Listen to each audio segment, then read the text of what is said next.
What's up, Juventini? Out of nowhere, Savona drawn serious interest out of the Premier League. Is he about to hit the market?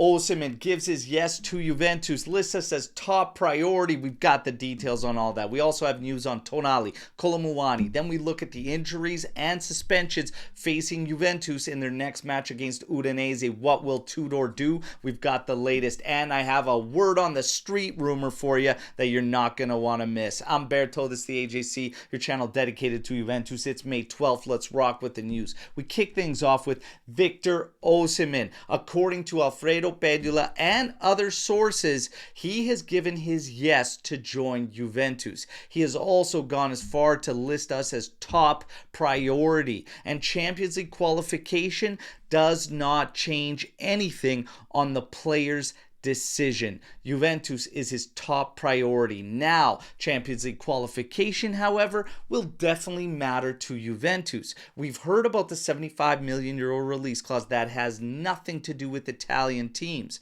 Juve's been listed to apparently be ready to go up to €85 million.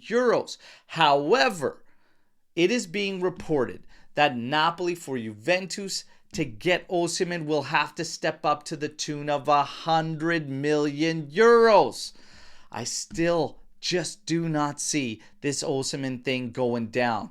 Do you see it happening? Hit me in the comments. When we get to Sandro Tonali, this one seems dead in the water. It was always a low probability seeming move to us, and apparently it is being reported that Newcastle has zero intentions of entertaining any offers for the Italian midfielder. So Sandro Tonali, we can maybe scratch that one off the list right now. Colani, apparently negotiations between Juventus and PSG are going to start very, very soon. Juve will push for the only way a deal gets done, and that is beginning with a loan.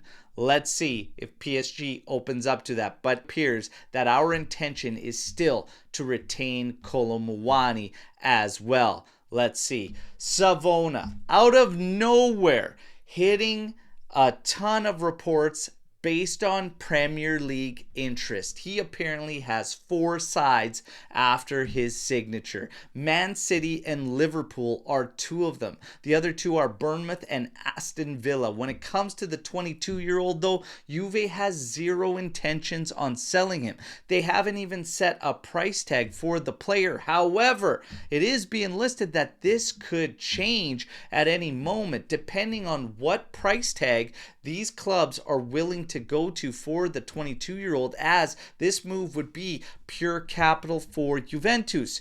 You know the question that's coming, everybody. What would you do with Savona? Hit me in the comments. For my quick 2 cents on it, I actually see him more as a center back. If we are going to play a 3 center back system in the future as well as next season, I probably keep him around. He is definitely more of a right or left center back in a back 3 than he is a fullback on either side. That's just me.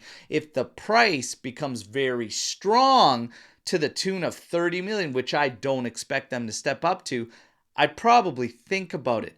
But if it's going to be 15 to 18 million euros, somewhere around there, I'd be more inclined to keep Savona around. We shouldn't forget that at the beginning of the season when he was playing a lot, even at fullback where I don't really prefer him, he was still pocketing very, very good offensive players.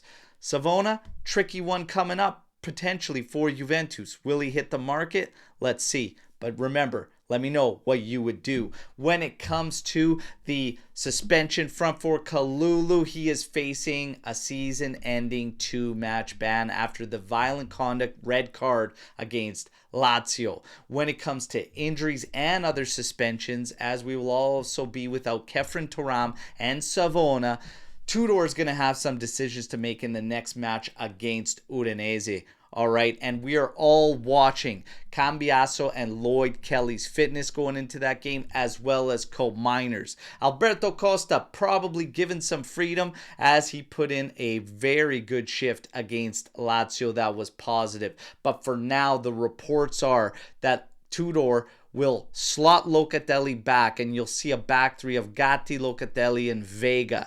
And apparently he's going to move McKennie back to make a two-man pivot of Douglas Luiz and Weston McKennie.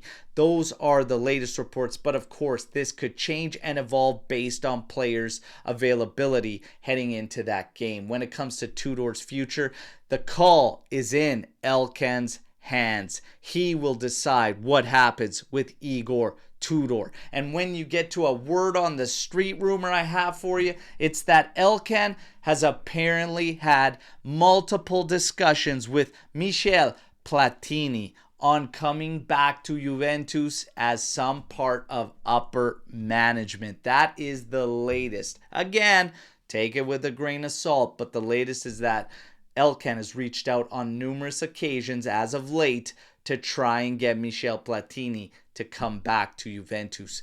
Let's see what unfolds, everybody. That is your news break. You all know the drill. Like the video, subscribe to the channel, join our AJC army, but let me know what you think on all the news you just heard here today. And of course, we're going to be scoreboard watching today in that Atalanta-Roma match. Let's see what goes down. That will help Juventus if Atalanta gets the result. Let's see, everybody, and I'm back tomorrow as always. Till then, fino alla fine, forza Juventus, ciao tutti.